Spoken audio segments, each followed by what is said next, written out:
सभी साथियों को मेरा प्यार भरा नमस्कार। जो हमारा चैप्टर चल रहा है सॉल्यूशन, उसके अंदर जो हमारा टॉपिक ले रखा है कोलिगेटिव प्रॉपर्टीज, अणुसंख्या गुणधर्म। उसके अंदर जो हमने क्या किया अभी तक, जो हमने इसमें के अंदर हमने वाष्प दाब का आपेक्षिक अवनमन पर हम डिस्कस कर चुके हैं, क्वथनांक का उन्नयन पर हम डिस्कस कर चुके हैं और हिमांक का अवनमन पर भी हम डिस्कस कर चुके हैं साथियों। आज हमारा टॉपिक नेक्स्ट रहने वाला है विलयन का प्रासरण दाब। मेरे माय डियर फ्रेंड, एक बात मैं आपको बोलना चाहता हूँ कि जो विलयन के क्वथनांक का उन्नयन, क्वथनांक का मतलब होता है बॉइलिंग पॉइंट, और क्वथनांक में जो उन्नयन होता है वो होता है साथियों डेल्टा टी बी, लिखते हैं इसको हम, लिखते हैं नहीं लिखते हैं। और डेल्टा टी का मतलब टेम्परेचर से होता है, बी का मतलब बॉइलिंग पॉइंट होता है। तो क्वथनांक में जो उन्नयन होता है ना, इसका मतलब ये होता है कि जो विलयन का क्वथनांक हमेशा विलायक की तुलना में, प्योर सॉल्वेंट की तुलना में क्या रहेगा, कम रहेगा। तो विलयन का क्वथनांक ज्यादा होता है और विलायक का क्वथनांक प्योर सॉल्वेंट का कम होता है। तो टी नॉट बी लिखते हैं इसको, तो और ये एस नहीं लिख करके इसको हम सिर्फ और सिर्फ बी लिखते हैं, देखो, है ना। यहाँ लिखते हैं अपन सिर्फ और सिर्फ बी लिखते हैं। बी का मतलब बॉइलिंग पॉइंट। टी बी जो है वो तो है विलयन का क्वथनांक, और जो टी नॉट बी है वो है आपके शुद्ध विलय का क्वथनांक साथियों। ये बात अपन देख चुके हैं। अब मैं आपको वापस क्यों बता रहा हूँ ये चीज, इसका एक रीजन है, अभी बता दूंगा क्यों बता रहा हूँ। इसी प्रकार जो हिमांक का अवनमन है, depression in freezing point, freezing point को हम लिखते हैं एफ से, तो delta T F equal to क्या होगा, क्योंकि जो विलयन बनेगा तो उसका क्वथनांक घट जाएगा, तो जो विलायक है प्योर सॉल्वेंट, उसका जो हिमांक होगा वो ज्यादा होगा। तो टी नॉट एफ माइनस, इसको लिखते हैं टी एफ से। टी एफ है आपके किसका, विलयन का हिमांक। ये दो इक्वेशन है। अब क्या हुआ, जब मैंने आपके प्रीवियस जो पिछले वीडियो बनाए हैं उसके अंदर क्या फ्लुएंसी के अंदर मान लो बाई चांस मैंने या तो मैंने एफ लिखा और यहाँ कहीं मैंने टी नॉट बी कर दिया, मान लो कर, जैसा कि मैंने किया भी है, मैंने भी देखा वीडियो, ये गलती से हो गया साथियों। कई बार क्या होता है जल्दबाजी में हम पढ़ाते पढ़ाते वक्त फ्लुएंसी के अंदर बह जाते हैं और ये ध्यान में नहीं रहता कि हम एफ लिख रहे हैं या बी लिख रहे हैं। तो बी का बी तो होगा, सिर्फ बी जो लिखेंगे ना वो कहाँ लिखेंगे, सिर्फ और सिर्फ क्वथनांक के समय लिखेंगे, बॉइलिंग पॉइंट के समय। और जब भी हम हिमांक की बात करेंगे तो हम बात करेंगे एफ की। मैंने गलती से क्या किया कि हिमांक की जगह मैंने टी नॉट बी लिख दिया, और मैंने मुझे बाद में वीडियो जब दोबारा देखा तो मालूम पड़ा।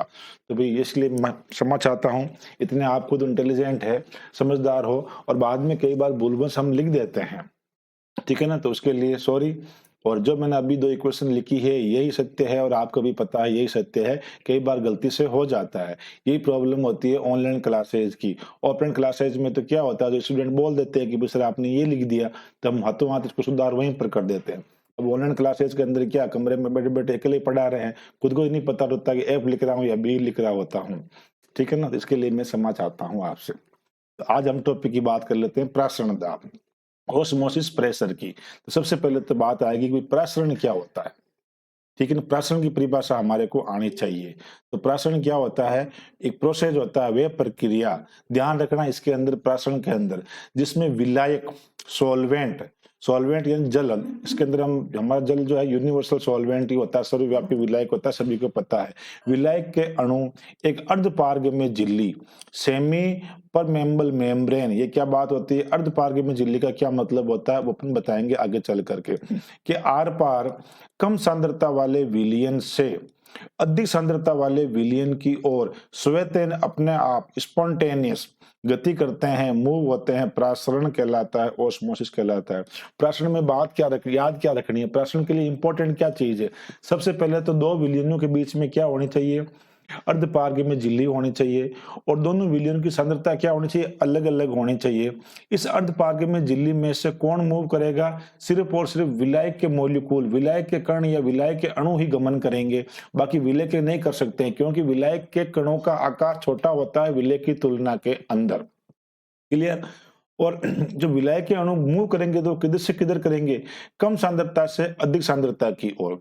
इस आप डायग्राम के अंदर समझ लो, ये हमने दो विलियन लिया, ये हमारी है अर्धपारगम्य झिल्ली एसपीएम। इसमें देखो बीच बीच में जो आपको टूटी टूटी हुई दिखाई दे रही है ना, ये इसके होल है, छेद है इसके, ठीक है ना। क्लियर। अब इसमें हमने विलियन ए ले लिया एक तरफ हमारा विलियन बी है और दोनों के बीच हमने अर्धपारगम्य झिल्ली एसपीएम लगा दी है। अब बात को समझो यारों, छोटे वाले जो आपको मॉलिक्यूल नजर आ रहे हैं ब्लू कलर के, ये तो है विलायक के मॉलिक्यूल, ये देखो लिखा वाटर मॉलिक्यूल है ये तो, ठीक है। और जो बड़ी साइज के आपको मॉलिक्यूल नजर आ रहे हैं पिंक कलर के, ये कह रहा है ये शुगर के मॉलिक्यूल है। तो दो बातें समझ में आई होगी कि शुगर के मॉलिक्यूल जो विलेय पदार्थ है उसके कणों का आकार क्या होता है, विलाय के कणों की तुलना में बड़ा होता है, विलेय के कणों का आकार बड़ा होता है, ठीक है। अब देखो आपको इसमें जो कणों की संख्या के हिसाब से भी आप देख सकते हो कि जो विलियन ए है इसमें विलेय की कण क्या है, कम है, तो इसको बोलेंगे इसकी सांद्रता क्या रहेगी, कम सांद्रता रहेगी। इसकी सांद्रता विलियन ए की सांद्रता क्या है, कम है, किसकी तुलना में, विलियन बी की तुलना में सांद्रता कम है, तो विलियन बी की सांद्रता क्या है, अधिक है। जैसे कि आपको चित्र के अंदर डायग्राम के अंदर दिख ही रहा होगा कि विलियन बी है ना, इसके अंदर विलेय के मॉलिक्यूल भी ज्यादा है, तो मॉलिक्यूल ज्यादा है तो सांद्रता भी क्या होगी, ज्यादा होगी। अब जो इसमें से अर्धपारगम्य झिल्ली है इसमें किसके कण मूव करेंगे, कि सब विलायक के कण मूव करेंगे। किधर से किधर करेंगे, कण तो विलायक ही मूव करवाना है हमेशा। किधर से करेंगे, उस जिस विलियन की सांद्रता कम होगी उससे किधर जाएंगे, जिस विलियन की सांद्रता अधिक होगी। तो कहने की बात यह है साथियों कि जो ये मूव करेंगे ना वो किधर से किधर करेंगे, वो मूव करेंगे आपके ए से ले बी की ओर जाएंगे। किसके पार्टिकल, विलाय के पार्टिकल जाएंगे कि जाएंगे, तो क्या होगा, जाएंगे तो इधर पानी का लेवल बढ़ जाएगा, जैसा कि देखो इसमें दिख रहा है। ये शुरुआत की ये है इनिशियल स्टेट का डायग्राम और ये है फाइनल स्टेट का। अब पानी यहाँ पहुंच गया, देखो क्यों पहुंच गया पानी यहाँ इस लेवल पर, क्योंकि विलाय के अणु, जल के अणु ने क्या किया, विलियन ए से बी की ओर गमन कर दिया अर्धपारगम्य झिल्ली में से, ठीक है। देखो विलियन जो ए था उसके अंदर पहले भी एक ही वाटर शुगर मॉलिक्यूल था, अब भी एक ही शुगर मॉलिक्यूल है, यानी ये मूव नहीं कर पा सकता है। इसके लिए भाई यहाँ पर प्रतिबंध होता है, क्योंकि इसका आकार जो होता है बड़ा होता है, इस छेद में से नहीं निकल पाता है, इसीलिए इसको बोलते हैं सेलेक्टिव मेम्ब्रेन भी बोलते हैं अर्धपारगम्य झिल्ली को। यानी आधे मॉलिक्यूल को जाने देगा, आधे को नहीं, जल को जाने देगा, बाकी विलेय के मॉलिक्यूल हो या कोई अशुद्धियां हो उनको नहीं जाने देता है। अपन डेली जीवन में जब पानी छानते हैं तो छलनी जो होती है उसके छेद भी सिलेक्टिव होते हैं, जो पानी को जाने देता ही है, लेकिन जितनी भी बाकी अशुद्धियां हैं बहन नहीं जाने देवे, ठीक है ना। ये वास्ते पानी छानबा काम ले छलनी होती है, उसके भी जो छेद होते हैं वो सिलेक्टिव होते हैं पानी के लिए। उसी प्रकार ये अर्धपारगम्य झिल्ली जो होती है सिर्फ विलाय के लिए सिलेक्टिव होती है, बाकी अशुद्धियां या विलेय के कणों को नहीं जाने देती। ये बात समझ में आ गई। तो जो ये प्रक्रिया है इस प्रक्रिया को हम प्रासरण बोलते हैं, ओस्मोसिस बोलते हैं इस प्रक्रिया को। एक और उदाहरण लेते हैं अपन, देखो अच्छी तरह समझ में आ जाएगा आपके। दूसरा क्या है, ये अर्धपारगम्य झिल्ली से प्रासरण की प्रक्रिया को समझा रहा है। कैसे समझा रहा है वो देख लो आप। ये जो आपने बिकर लिया इसके अंदर क्या है, सिर्फ और सिर्फ प्योर वाटर है, जल है, क्लियर। और जो इसने उल्टी तिसल कीप लगा रखी है, इसमें लिखा CuSO4 विलियन है, किसके अंदर, इस कीप के अंदर जिसको उल्टी लटका रखी है। और ये चारों ओर जो है यह है आपके अर्धपारगम्य झिल्ली, क्लियर साथियों, डायग्राम लिखा हुआ अर्धपारगम्य झिल्ली। जैसे इसमें विलियन को डुबोएंगे अर्धपारगम्य झिल्ली के में लेकर के, तो अब क्या होगा, अब यह होगा कि जो विलायक यानी जल के मॉलिक्यूल है वो इधर गमन करना शुरू करेंगे धीरे धीरे, ठीक है। अर्धपारगम्य झिल्ली में से होते हुए विलियन की ओर जाएंगे। तो कुछ समय बाद क्या होगा, देखो पानी का लेवल यहाँ इसमें तो यहाँ तक ही था, अब देखो कीप के अंदर पानी का लेवल यहाँ तक बढ़ गया है, यानी पानी के मॉलिक्यूल, जल के मॉलिक्यूल इसके अंदर आ गए हैं। क्लियर साथियों, बस यही होता है प्रासरण की प्रक्रिया। भाषा क्या लिखी इसने वापस देखो, अर्धपारगम्य झिल्ली में से विलाय के अणुओं का विलियन की ओर प्रभावित होने का यह प्रक्रम प्रासरण कहलाता है। बस ये बात ध्यान रखनी है साथियों आपको, क्लियर। तो प्रासरण की बात तो आ गई समझ में। अब देखो दैनिक जीवन में प्रासरण का क्या घटना होती है, रोल क्या होता है वो देखो। दैनिक जीवन में प्रासरण प्रक्रिया के उदाहरण जो आपको दिख रहा है यह है हमारे कच्चे आम का अचार। कभी बनाते हुए देखा होगा कच्चे आम का अचार, नहीं बनाते हुए देखा तो खाया तो होगा, खाने का तो लुत्फ उठाया भी होगा। कच्चे आम का मतलब क्या होता है? कैरी, कैरी का अचार।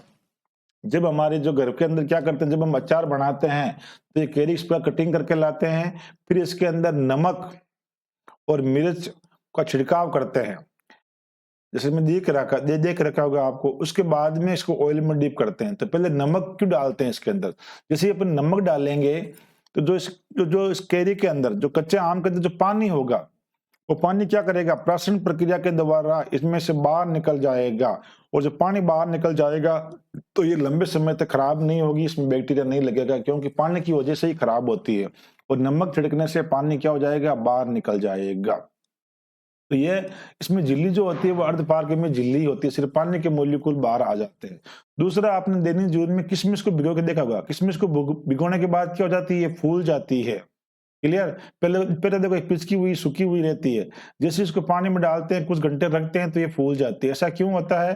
क्योंकि इसमें प्राशन की प्रक्रिया लागू होती है। प्राशन की प्रक्रिया के द्वारा पानी क्या हो जाता है? इसके अंदर चला जाता है। क्लियर? और पानी जाने से ये फूल जाती है, इस टाइप से हो जाती है। ये आप सभी को पता है, देखा हुआ होगा। लेकिन ये दोनों जो घटना है ये प्राशन के ऊपर आधारित है। किशमिश का जल में डुबोने पर फूलना और कच्चे आम का अचार बनाते समय उस पर नमक का छिड़काव करना, ये दोनों प्राशन के उदाहरण हैं।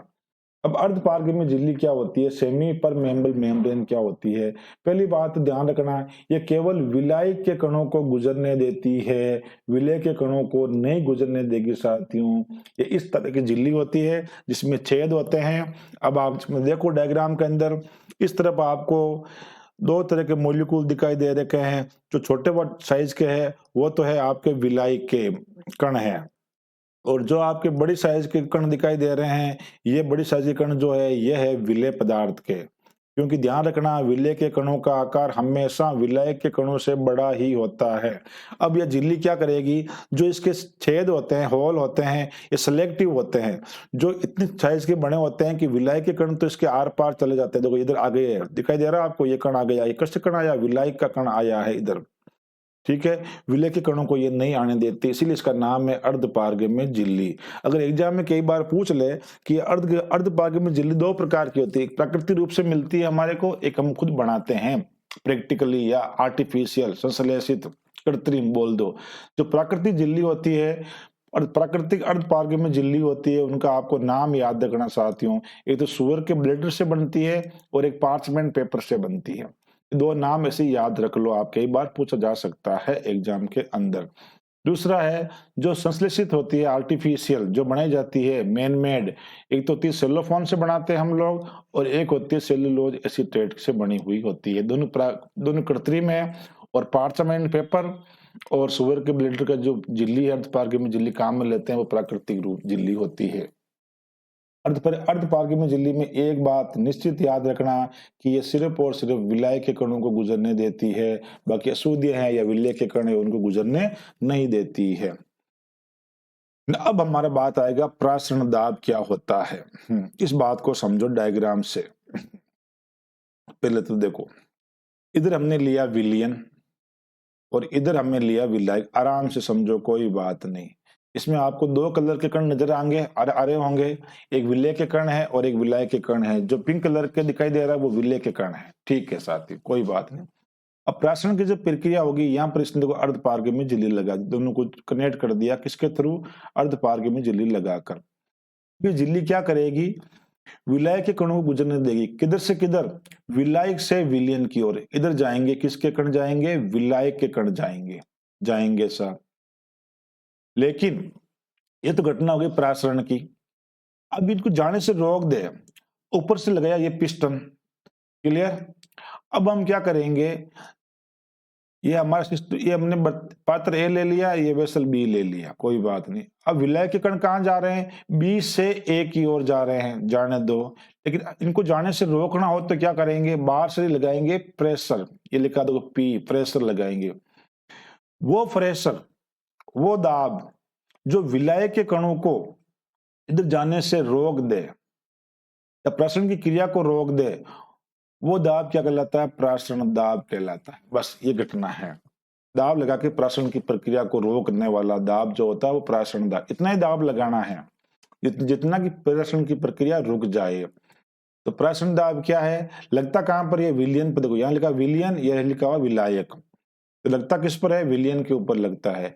विलयन पर लगाया गया बाह्य दाब, बाहर से लगाया हमने, जो अर्धपारगम्य झिल्ली में से विलाय के अणुओं का प्रवाह रोक देता है, उसी को हम बोलते हैं प्रासरण दाब, ऑस्मोटिक प्रेशर बोलते हैं। दूसरी बात, इसको हम पाई से रिप्रेजेंट करते हैं, पाई से लिखते हैं, प्रासरण दाब को हम पाई से लिखते हैं। बस ये ध्यान रखना, हमारे केमिस्ट्री के लिए इतना ही सफिशिएंट है आपके लिए। तो दूसरे प्रश्न में एक परिभाषा और लिख दी, कोई बात नहीं। एक विलयन का प्रासरण दाब वह अतिरिक्त दाब है जो प्रासरण को रोकने अर्थात विलाय के अणुओं को अर्धपारगम्य झिल्ली द्वारा विलयन में जाने से रोकने के लिए लगाया जाता है। मोटा मोटी यही है भाई कि एड़ो दाब जो प्रासरण की प्रक्रिया ने रोक देवे या विलायक के कणों को विलायक में से विलयन की ओर जाने से रोक दे। कुल मिला के बात वही, प्रासरण की प्रक्रिया रोकने के लिए जो दाब लगाया जाता है वही प्रासरण दाब है। और हम पढ़ ही रहे इसको अणुसंख्या गुणधर्म के अंदर, सभी को पता है, जग जाहिर है ये तो। प्रासरण दाब एक अणुसंख्या गुण है, और जो अणुसंख्या गुण होता है वो विलय के कणों की संख्या पर या विलय के अणुओं की संख्या पर निर्भर करता है, उसकी प्रकृति पर निर्भर नहीं करता है। चाहे विलयन शुगर का हो, चाहे नमक का हो, चाहे ग्लूकोज का हो, सब में प्रासरण प्रक्रिया एक जैसी होगी, प्रासरण दाब भी एक जैसा ही होगा, उतना ही दाब लगाया जाएगा। ये इंपॉर्टेंट लाइन है साथियों, लास्ट वाली क्या है, तनु विलयनों के लिए प्रासरण दाब दिए गए ताप पर सांद्रता C के समानुपातिक होता है। प्रासरण दाब को हम किससे लिखते हैं, पाई से लिखते हैं, लिख दो पाई से। समानुपातिक किसके होता है, सांद्रता, सांद्रता की C। लेकिन यह वर्ड यूज किया हुआ दिए गए ताप, टेम्परेचर को क्या रखा, कांस्टेंट रखा, तो हम यहाँ T लिख देते हैं। और समानुपातिक का चिन्ह जब हम हटाते हैं तो एक कांस्टेंट आ जाता है R। आर क्या है, गैस स्थिरांक है, आर सी टी। और इसको ये होता है, इसको हम लिखते हैं pi is equal to C R T. ठीक है साथियों, बस ये समीकरण आपको याद रखनी है कि पाई जो होता है वो सांद्रता के समानुपाती होता है। पहली बात तो ये। दूसरी मोस्ट इंपॉर्टेंट बात कि जो आपकी सांद्रता सी होती है ना, ये सांद्रता होती है मोल पर लीटर के अंदर, ये ध्यान रखना। और मोल पर लीटर का मतलब क्या हुआ, याद आया कुछ आपको? मोल पर लीटर जो इकाई है वो किसकी है, वो इकाई है मोलरता की, मोलेरिटी की इकाई है। अभी तक जो हम दो अणुसंख्या गुणधर्म देखे हैं उसमें हमने मोलरता को यूज किया है, या पहली बार वर्ड इंट्रोड्यूस हुआ मोलरता। तो सांद्रता क्यों लिखा इसको, यहाँ मोलरता भी तो लिखा जा सकता था। तो ये बात वही वॉन हॉप ने बताई थी, तो वॉन हॉप ने सांद्रता ही लिखी थी, लेकिन इसने बोला कि सांद्रता किस में होनी चाहिए, मोल पर लीटर में होनी चाहिए। तो बात तो वो कि वो ये मोल पर लीटर का मतलब मोलरता हुआ, यानी 1 लीटर विलियन में घुले हुए विलय के मोलों की संख्या है, वो ये मोलरता या सांद्रता है। जिसको हम मोलरता को हम एम से लिखते हैं, कैपिटल एम से लिखते हैं, लेकिन ये वॉन्ट ऑफ भाई साहब ने इसको यहाँ सी से लिखा सांद्रता को। बात हम समझ चुके हैं, चाहे किसी से भी लिखो। लेकिन एक बात साथ ही ध्यान रखना आपको कि जो ये पाई गुण CRT है ना, इसको बोलते हैं तन्नु विलियनों के लिए वॉन्ट ऑफ समीकरण बोलते हैं, क्योंकि ये वॉन्ट ऑफ ने बताया था इसलिए इसका नाम वॉन्ट ऑफ के नाम पे रखा गया है। दूसरा बात, ये समीकरण सिर्फ और सिर्फ तन्नु विलियनों के लिए लागू होती है, सांद्र विलियनों में ये लागू नहीं होती है। बात इतनी सी है, दो बात समझने वाली है कि जो वॉन्ट ऑफ समीकरण क्या प्रश्न था पाई की, वो यही है सा पाई इक्वल टू CRT है सा, सी सांद्रता, आर गैस स्थिरांक, और टी होता है आपका टेम्परेचर। क्लियर साथियों? अब एक बात और ध्यान रख लो यहाँ पर, इसकी जो सांद्रता है, सांद्रता होती क्या है, ये मोलरता ही एक जैसे मान लो आप। मोलरता का तो पता ही है आप क्या होता है, विलय पदार्थ के मोलों की संख्या बट्टा विलयन का आयतन। किसके अंदर साथियों, लीटर के अंदर ही लेते हैं अपन, तो इसके अंदर जब मोलरता निकालते हैं तो विलयन का आयतन लीटर में लिखा जाता है। बात आ गई। मोल संख्या क्या होती है साथियों, ये मोल किसके है, ये मोल होते हैं आपके विलय पदार्थ के, क्योंकि अणुसंख्या गुणधर्म है और विलय के कणों की संख्या पर निर्भर करता है, तो ऊपर आएंगे विलय के मोल आएंगे। दूसरी बात साथियों, मोल को आप कैसे निकालते हैं, विलय के मोल निकालने हैं तो विलय की ग्राम में मात्रा बट्टा विलय पदार्थ का मोलर मास M2, ठीक है, और नीचे ही आपके बटे में है V, तो यहाँ पर ये आ जाएगा आपका V। आयतन किस में आ जाएगा, लीटर के अंदर ही लेना है। यहाँ हम 1000 से मल्टीप्लाई करने वाला कंसेप्ट नहीं देखेंगे, हम यहाँ पर विलियन अगर ml में दिया रखा है तो भी हम उसको लीटर में कन्वर्ट करके ही यहाँ लिखेंगे। बस ये बात ध्यान रखना। मोलरता में तो अपन क्या करते हैं, ऊपर 1000 भी लेके जाते हैं, लेकिन यहाँ लेके नहीं जाना है, यहाँ विलियन को हमेशा लीटर में ही लेना है। वैसे एग्जाम में जो भी न्यूमेरिकल क्वेश्चन देते हैं उसमें विलियन का आयतन ये लीटर में ही देता है आपको। क्लियर साथियों? अगर जो ये आपका मैंने C लिखा है, अगर इस C को मैं इसे रिप्लेस कर दूं, किससे, इस C को इस वैल्यू से रिप्लेस करना है, इस वैल्यू से, ये वैल्यू अगर मैं जाकर के C की जगह रख दूं, C की जगह, तो क्या बन जाएगा आपका, ये वैल्यू ध्यान रखना है, इसको मैं रख देते हैं C की जगह, तो क्या बन जाएगी आपके पास इक्वेशन, क्या बन जाएगी, पाई इक्वल टू क्या हो जाएगा साथियों, पाई इक्वल टू आपके हो जाएगा C की जगह क्या लिखेंगे, W2, या मैं इसको उठा के यहीं चिपका देता हूं आपके, ठीक है।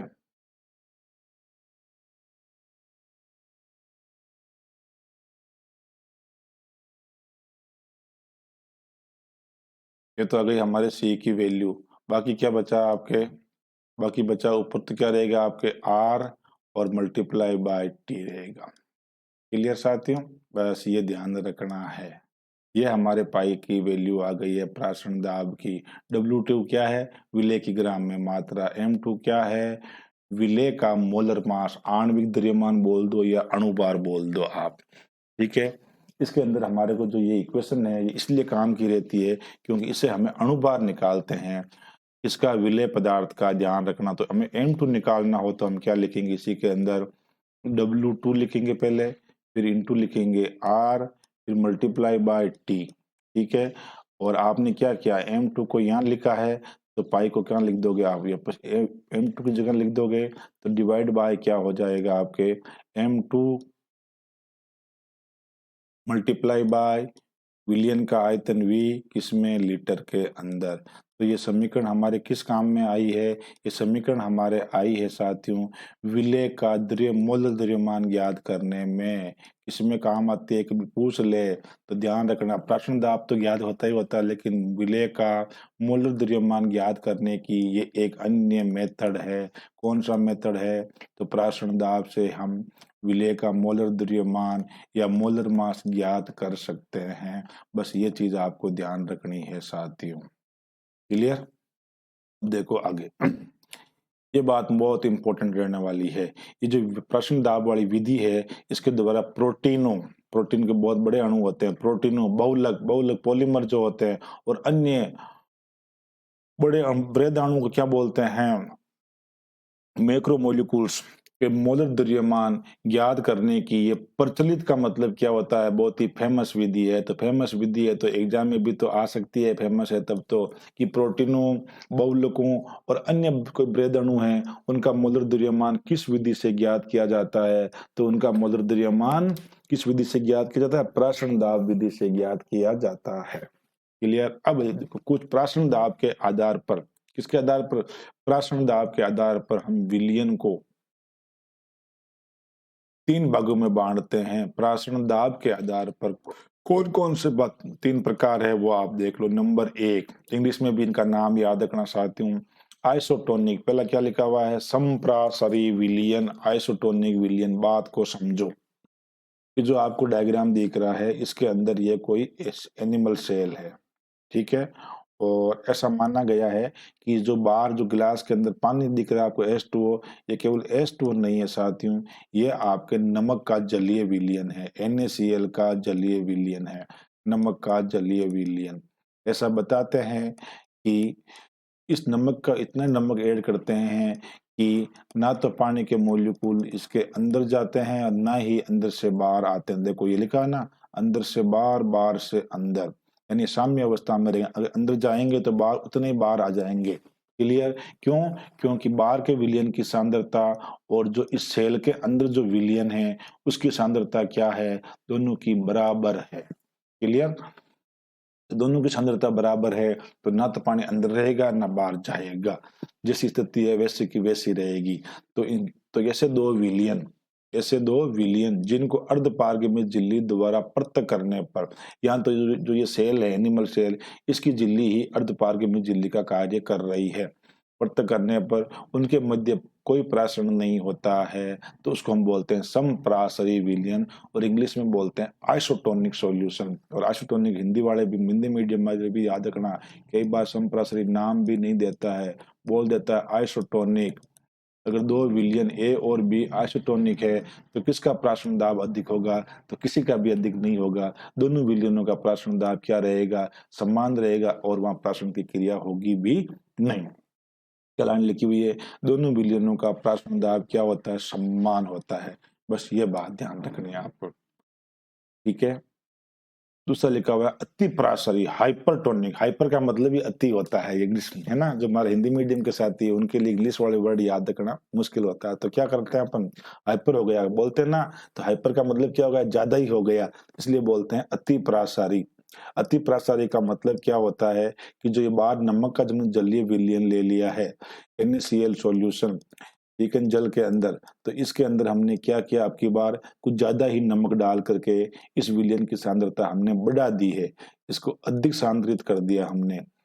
ये जो एनिमल सेल है, इसके इसमें जो सांद्रता है उससे हमने इसको अधिक सांद्रित कर दिया, और जैसे हमने अधिक सांद्रित कर दिया तो प्राशन की प्रक्रिया के अंदर हमने पढ़ा ही क्या था, पता है आपको, कि विलाय के अणु कम सांद्र विलयन से अधिक सांद्र विलयन की ओर गमन करते हैं, तो इसके अंदर से पानी के मोलिक्यूल निकल के बाहर आ जाने लग जाएंगे, क्योंकि बाहरी विलयन की सांद्रता ज्यादा है।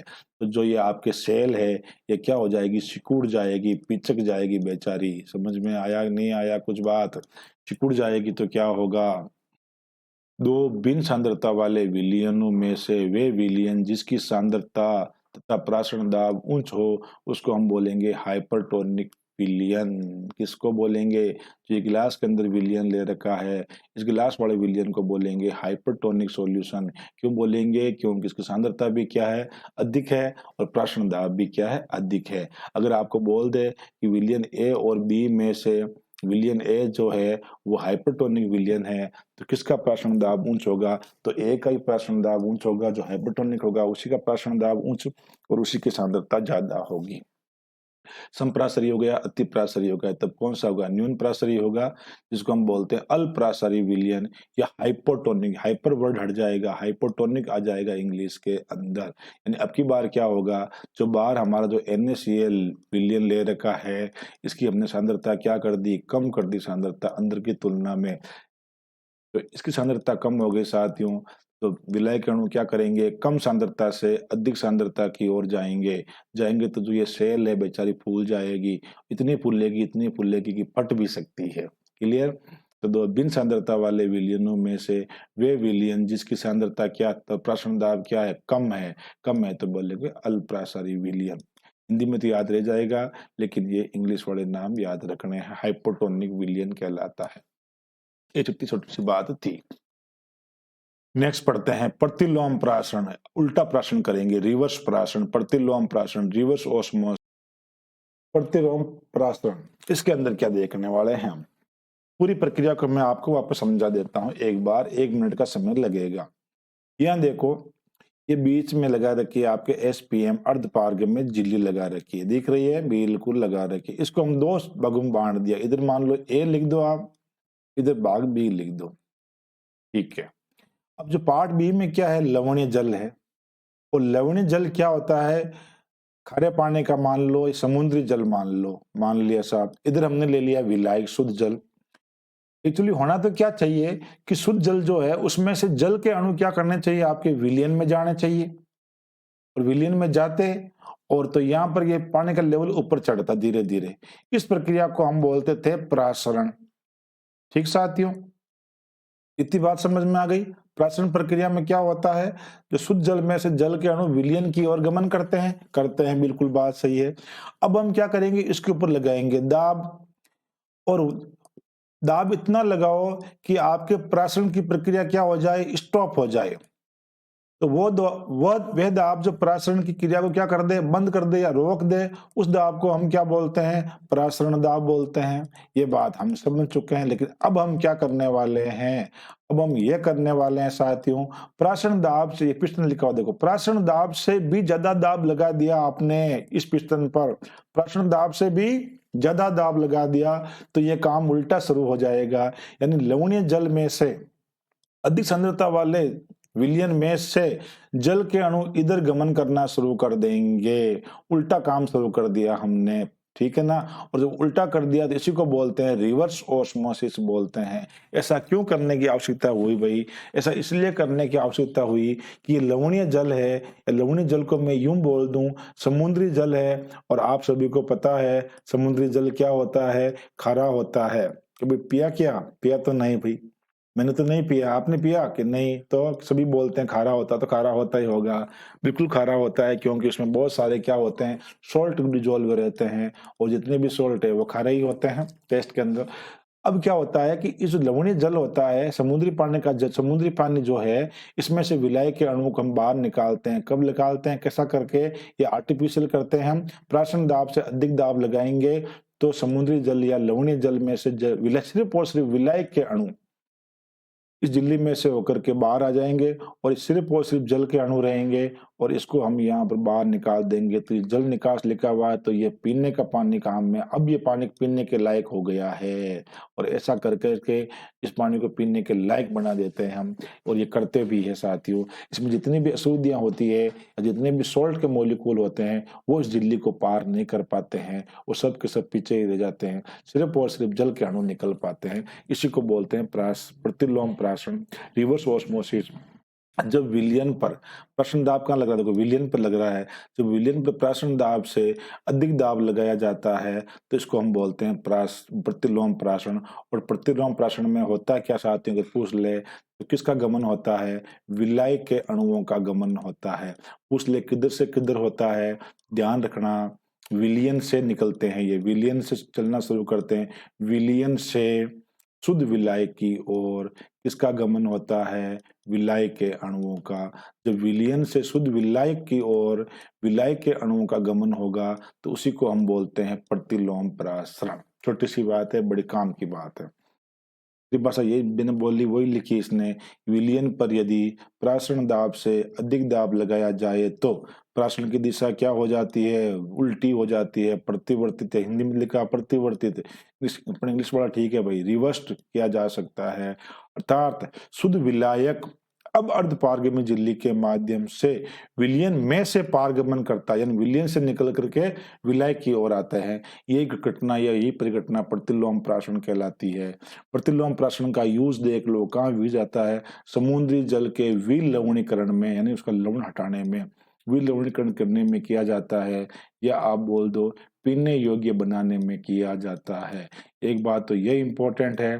दूसरी बात है जो यहाँ झिल्ली काम में लेते हैं, अर्धपारगम्य झिल्ली एसपीएम, वो किसके काम में लेते हैं, वो लेते हैं सेल्यूलेज एसीटेट की बनी हुई। पूछा गया है एक बार ये कि प्रतिलोम प्राशन के समय अर्धपारगम्य झिल्ली किसकी बनी होती है, तो ये कृत्रिम झिल्ली है और सेल्यूलोज एसीटेट की बनी होती है।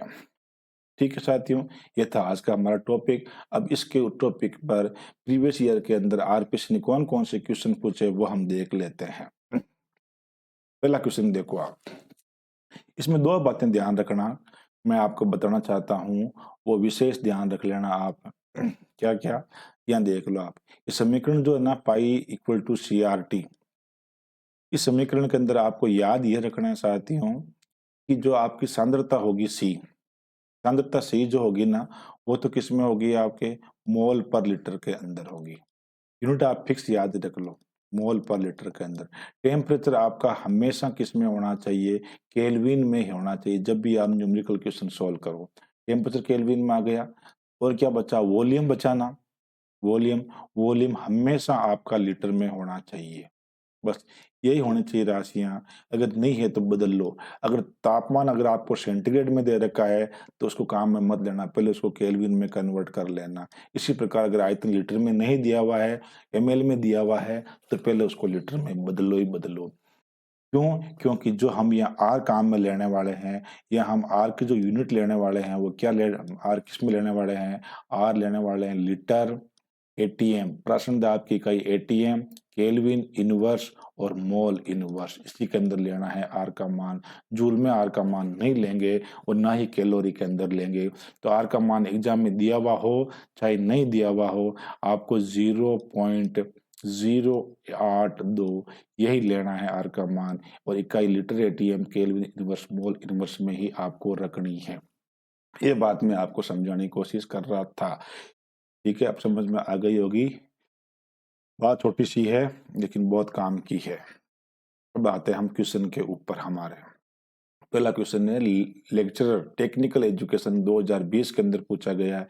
क्या क्वेश्चन है? 27 डिग्री सेंटीग्रेड ताप पर यूरिया के M/30 विलियन का प्राशन दाब होगा। इसने क्या पूछा? प्राशन दाब पाई पूछ लिया, कोई बात नहीं। दे क्या रखा? टेम्परेचर दे रखा है, ताप कितना? 27 डिग्री सेंटीग्रेड। लेकिन हम तो इसको केल्विन में बदलेंगे और केल्विन बदलने के लिए इसको हम 273 ऐड कर देंगे।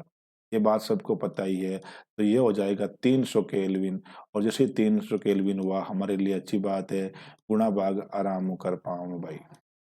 अब जो आपको ये क्या दे रखा है भाई, M/30, ये मोलरता है, लेकिन ये हम टर्म यूज करते हैं सांद्रता, और सांद्रता कितनी दे रखी है? M/30 बोलो चाहे 1/30 M बोल दो, M यानी मोलरता, मोल पर लीटर के अंदर। जब 2020 में इसने क्वेश्चन दिया साथियों तो इसने आर का मान नहीं दिया था, ये इसने बदमाशी की, जबकि देना चाहिए था। बच्चों को याद रहे नहीं रहे क्या पता, है ना।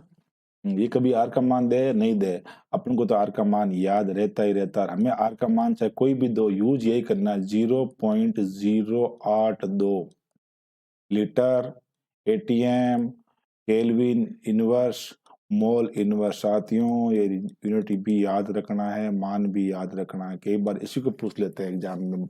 एक बार देखा मैंने, पूछा गया था कि निम्न में से कौन सा आर का मान नहीं हो सकता है।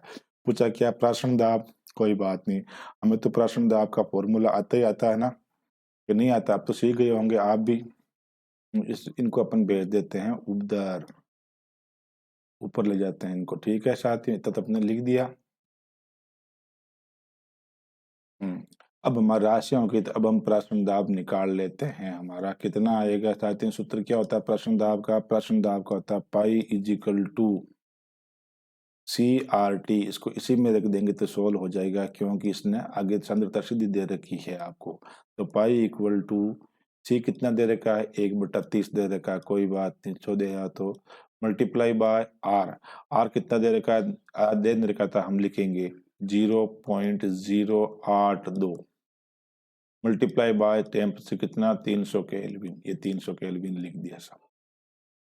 अब 30 का भाग लगाओगे 300 में, कितनी बार जाएगा साथियों? 10 बार जाएगा। और 0.082 को 10 से गुणा कर दो तो ये एक पॉइंट आगे चला जाएगा, ये पॉइंट यहाँ से यहाँ आ जाएगा, और क्या होगा? 0 पॉइंट क्या हो जाएगा? 82 ATM हो जाएगा। कहीं दे रखा है क्या 0.082? ये हो नहीं सकता, ये हो नहीं सकता है। ये 0.0 है, जो आर का मान है वही दे दिया। यहाँ 0.82, ये रहा एक वायुमंडल। तो ये क्वेश्चन कितना आसान था साथियों, कोई गुणा भाग नहीं करवाया, लेकिन आर का मान भी इसने नहीं दिया, ये ध्यान रखना है। जिनको आर का मान आता था उन्होंने कर लिया, और बाकी मुंडा फाड़ता रहेगा बस। अब देखो भाई, सेकंड ग्रेड 2011 के अंदर क्या क्वेश्चन पूछा है? कमरे के ताप पर रखे 0.1 मोल प्रति लीटर यूरिया विलियन, यानी 0.1 मोल प्रति लीटर हमें क्या दे दी? सांद्रता दे दी। बहुत ही बढ़िया, क्या दे दी? तो का प्राशन दाब 2.46 एटमॉस्फेयर हो तो कमरे का ताप क्या होगा? क्या पूछा इसने? टेम्परेचर पूछा है। फॉर्मूला क्या होता है प्राशन दाब निकालने का? पाई इक्वल टू होता है CRT होता है। क्या क्या दिया हुआ है इसने भाई? आर का मान दे दिया बेचारे ने, देखो 0.082 litre atmosphere kelvin inverse mole inverse. निकालना क्या है? टेम्परेचर निकालना है। तो टी इक्वल टू क्या हो जाएगा आपके? टी इक्वल टू हो जाएगा पाई divided by C multiply R हो जाएगा। यही होगा, यही होगा सा। तो इसको लिख लेते हैं अपन, T इक्वल टू टेम्परेचर निकाल लेते हैं। कैसे निकालेंगे? पाई का मान 2.46 इतना ही है, डिवाइडेड बाय सांद्रता कितनी है साथियों? 0.1 है। ऐसा कोई बात नहीं। और आर का मान कितना है? 0.082। ठीक है, यह है साथियों। अब देखो, अब आप स्मार्ट हो तो आपकी मर्जी, गुणा भाग आता है तो आपकी मर्जी, कैसे करते हो आप वो आप पर डिपेंड करता है। मैं इसको कैसे सोल्व करता हूँ, देखो आप 2.46 है ना, इसको मैं लिख दूंगा 246। ठीक है, और पॉइंट हटाऊंगा तो मैं मल्टीप्लाई कर दूंगा 10⁻²। ठीक है, डिवाइडेड बाय, ये 1 है तो इसको लिखूंगा मैं 1 इंटू 10⁻⁻1।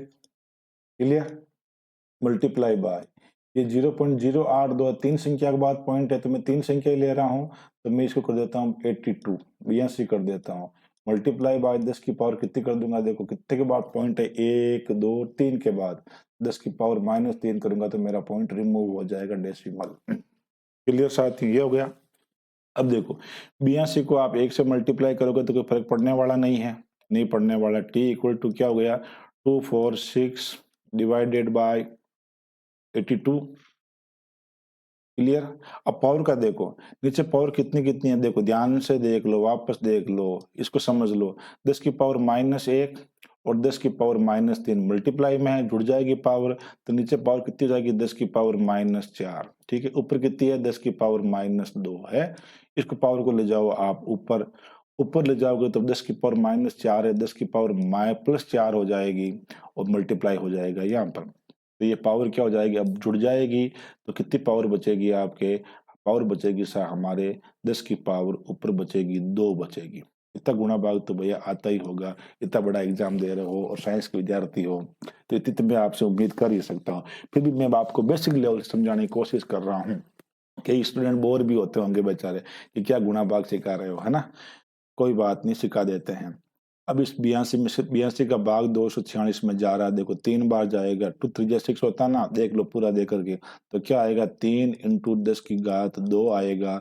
10⁻² का मतलब हमारा टेम्परेचर निकल के आ गया T is equal to 300 kelvin. क्या आया साथियों? 300 केल्विन। 300 देखते ही ऐसा नहीं हो जाके एक पट्टी कर दो तो फिर बाहर आके मुंडा फाड़ो के भाई गलत करके आ गया, नहीं, थोड़ा नेचर रखो भाई। क्यों? टेम्परेचर निकल के मैं किस में आया? मैंने शुरू में बोल दिया टेम्परेचर की कई केल्विन ही होती है इस फॉर्मूले के अंदर, लेकिन यहाँ 300 डिग्री सेंटीग्रेड दे रखा है, तो साथ ही जल्दबाजी नहीं करें आप। ये हमारा गुणा भाग हो गया है पूरा। ठीक है साथियों, अब हो गया ना, इसको हम कर देते हैं, छोटा कर देते हैं आपके, क्योंकि ये तो आप देख चुके हो, स्पेस देख लेते हैं अपन का। ठीक है ना, अब देखो आप आगे समझो बात को।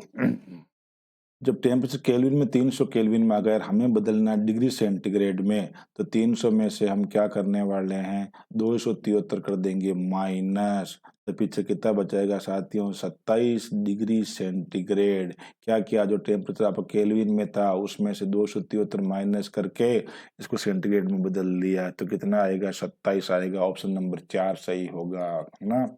वहां तो आपको एक भी सही लगता है कि 300 आगे बढ़ूं दो जाऊं दो बेराम पर, इतना याद कहीं गणा नहीं भाई, पूरा सोच समझ कर देखना है।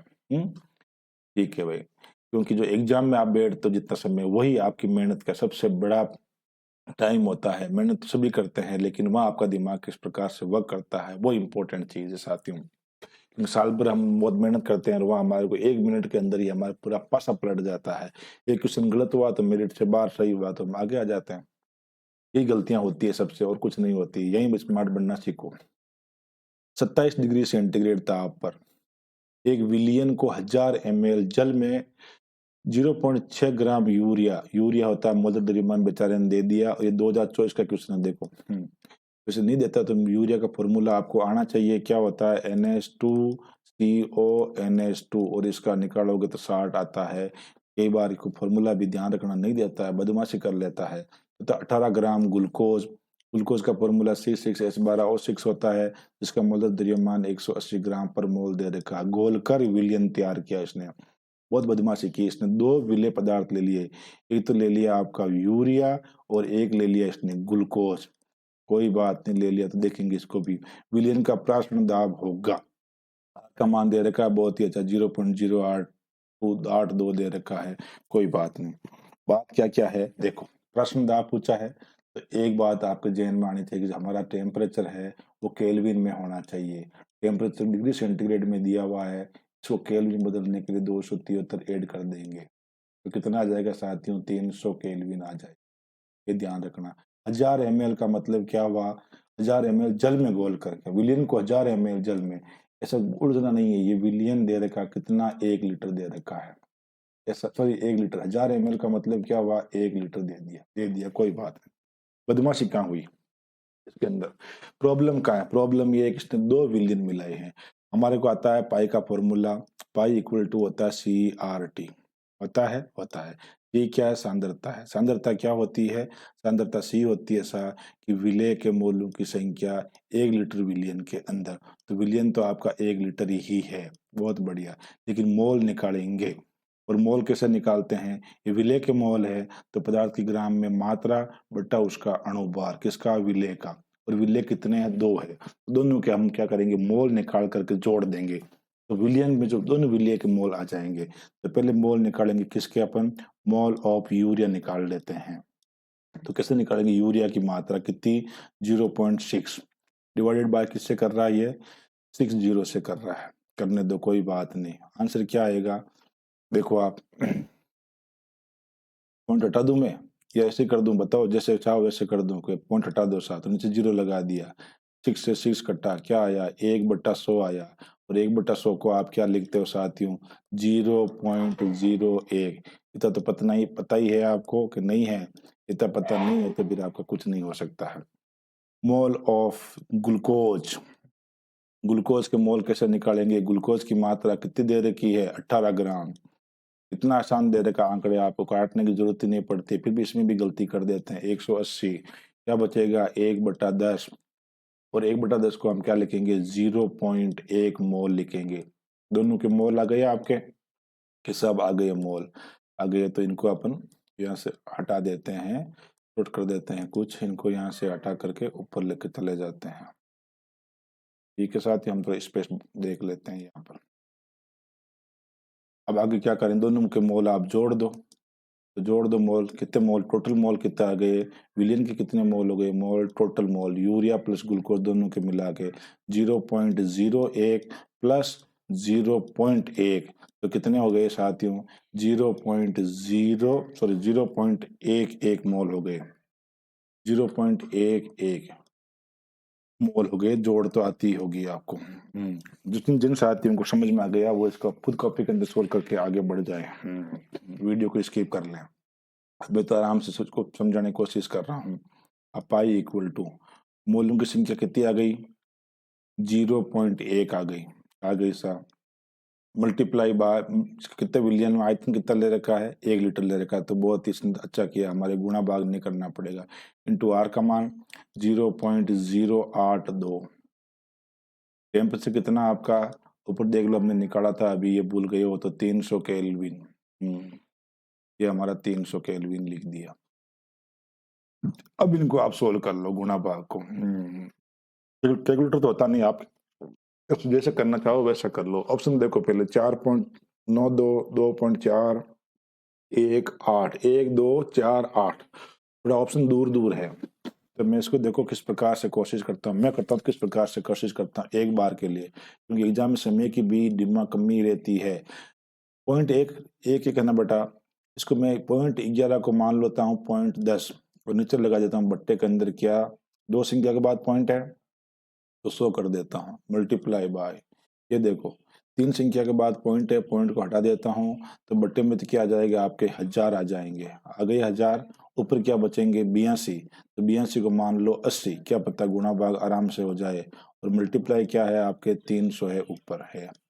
अब तो आराम से हो जाएगा साथियों, काटो देखा, 2 0 से 2 0 गए, इस 0 से ये 0 भी गया, इस 0 से यह 0 भी गया, तो क्या बचा 10। मैं कोशिश करता हूँ एक बार, 8 3 कितने होते रहे, 24 होते हैं, तो 24/10 का मतलब क्या हुआ है, 2.4, तो भाई ये तो बिल्कुल सही ऑप्शन हो गया आपका 2 नंबर ऑप्शन, बाकी मैच नहीं खा रहा था, ये तो नजदीक ही नहीं खा रहा। ये प्रॉब्लम कब होती है, जब ऑप्शन बहुत नजदीक दे देते हैं, तब हम इसको ऐसे सिंपली गुणा भाग नहीं कर सकते हैं, बाकी हम अप्रोक्सीमेटली वैल्यू मान के गुणा भाग कर लेते हैं। प्रॉब्लम तब आती है जब ऑप्शन नजदीक होते हैं। इतनी बदमाशी ये नहीं करते हैं बेचारे, इतने परेशान भी नहीं करते हैं एग्जामिनर आपकी, उसको भी आप पर दया आती है कि क्या क्या करोगे आप, फॉर्मूला याद रखोगे, आंकड़े सॉल्यूशन को देखो, कैलकुलेशन करोगे, है ना, दिमाग लगाओगे कहाँ पर कौन सी इकाई किधर दे रखी है।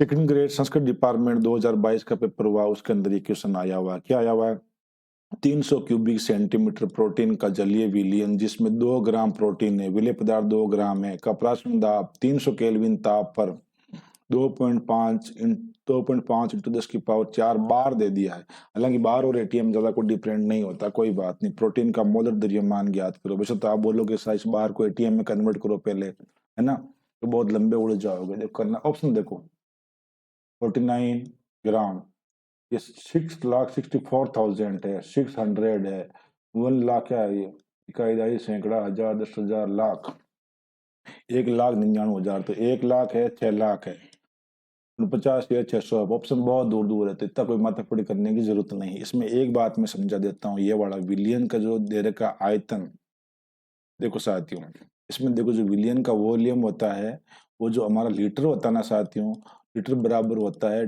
क्यूबिक डेसीमीटर के, ध्यान रखना, ये ध्यान नहीं है तो ठीक है ना, चाहे लीटर लिखो चाहे क्यूबिक डेसीमीटर लिखो एक ही बात है। इसी प्रकार चाहे ml लिखो और चाहे क्यूबिक सेंटीमीटर लिखो एक ही बात है। ये साथियों समझ में आ गई आपके बात कि नहीं आई? तो ये 300 क्यूबिक सेंटीमीटर का मतलब क्या है, जब आपको विलियन का जो विलियन का जो आयतन दे रखा है वो आपको 300 ml दे रखा है, और 300 ml को आप बदल दो लीटर के अंदर, 1000 का भाग लगाकर, तो कितना आंसर आएगा, 0.3 लीटर आ जाएगा। यही बदल दो। बाकी तापमान आप केल्विन में दे ही रखा है, ठीक है, मोलर द्रव्यमान पूछा है इसने, कोई बात नहीं। हमारा सूत्र क्या होता है देखो, पाई इज इक्वल टू, द्रव्यमान में ले जाएंगे ना आप इसको, तो विलेय पदार्थ की ग्राम में मात्रा W2, विलेय का मोलर मास M2 अपॉन विलियन का आयतन V, किसके अंदर, लीटर के अंदर ही लेना है, लीटर में ले लिया, बदल दिया, ऊपर क्या आएगा R और T आएगा। पूछा क्या इसने साथियों, पूछा इसने मोलर मास है, तो इसको बराबर में ले जाते हैं। M इक्वल टू क्या हो जाएगा, W2 into R into T divided by pi, ये pi into volume V। Clear साथियों?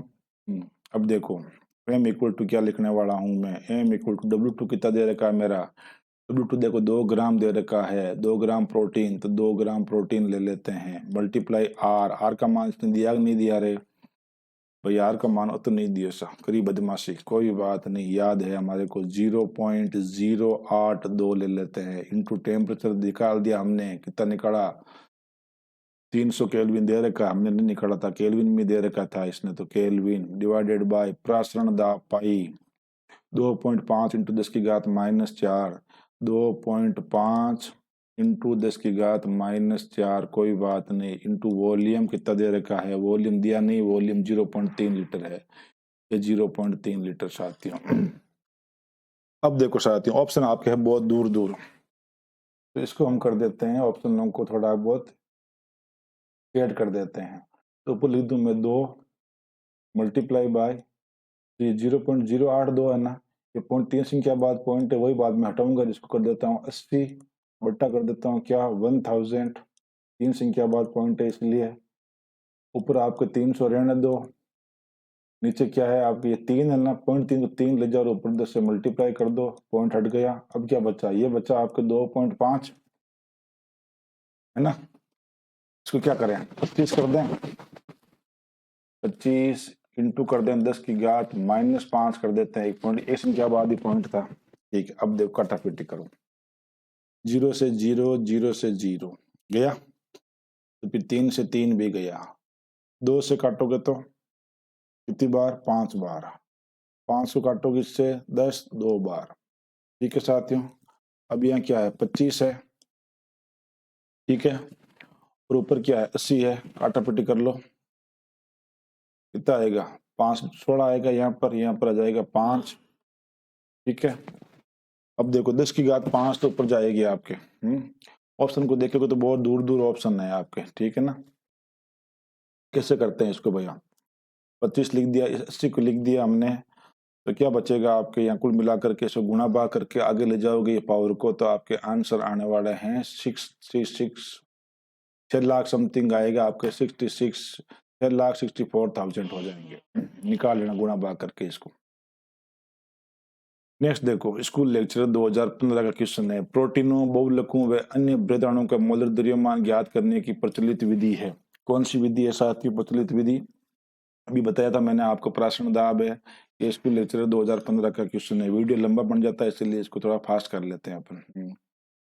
विश्व शर्करा, शुगर है ये, आणविक भार कितना दे रखा है 342, कोई बात नहीं। असिस्टेंट प्रोफेसर 2023 का क्वेश्चन है, 5% विलियन एक पदार्थ एक्स के 1% विलियन के साथ समप्राशरीय एक्स का अणुभार। अरे वाह यार, क्या ही पूछ लिया।